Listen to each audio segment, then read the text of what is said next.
ఈ రోజు కడప చూస్తుంటే ఒక పసుపు మయమైంది. ఎందుకంటే ఈ కడప గడ్డ పైన ఎంతో మంది మహానుభావులు, మహనీయులు, కవులు, కళాకారులు పుట్టారు.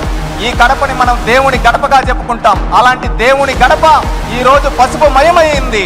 ఈ కడప గడ్డ పైన ఒక సాధారణ మధ్యతరగతి రైతు కుటుంబం నుంచి వచ్చిన నాకు ఇంత గొప్ప అవకాశం ఇచ్చిన చంద్రబాబు నాయుడు గారికి, నారా లోకేష్ గారికి నా పాదాభివందనాలు తెలియజేసుకుంటూ ఈ రోజు మాదక ద్రవ్యాల వినియోగంపై ఉక్కుపాదం అనే తీర్మానాన్ని నన్ను ప్రవేశపెట్టమన్నందుకు ధన్యవాదాలు సార్.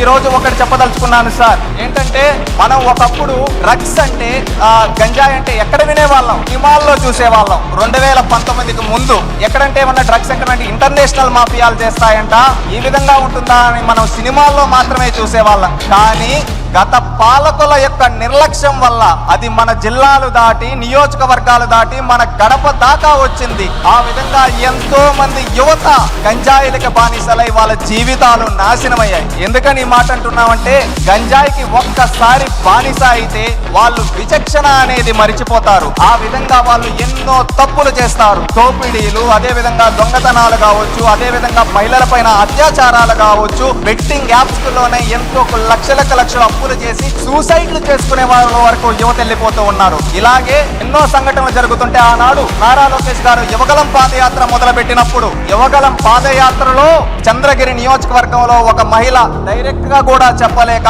పక్కకొచ్చి, అన్నా మా ఇంటిలో ఒక ఆడబిడ్డని ఈ విధంగా పాఠశాలకు వెళ్తుంటే అక్కడ గంజాయి ఇచ్చి శారీరకంగా వాడుకుని ఈ విధంగా చేస్తున్నారంటే, ఆ రోజు ఆయన కళ్ళల్లో కన్నీళ్లు తిరిగి ఈ విధంగా రాష్ట్రంలో ఎంతో మంది బాధపడుతున్నారు, వాళ్ళందరికీ పరిష్కారం చూపించాలని ఆ రోజే చెప్పాడు. ఈ రాయలసీమ గడ్డపై డ్రగ్స్ వద్దు బ్రో, గంజా వద్దు బ్రో అని చెప్పి ఆ రోజు నుంచి ఒక ఉద్యమంలా మొదలుపెట్టి, ఆ రోజు ఎవరన్నా గంజాయికి డ్రగ్స్ కి బానిసలై ఉంటే వాళ్ళ తల్లిదండ్రులు వచ్చి ఆయనతో చెప్తే అలాంటి వాళ్ళని తీసుకొని వచ్చి రీహాబిలేషన్ సెంటర్ లో పెట్టి వాళ్ళని ఆదుకున్నాడు. ప్రభుత్వం ఏర్పడిన తర్వాత ఉక్కు పాదం మోపారు.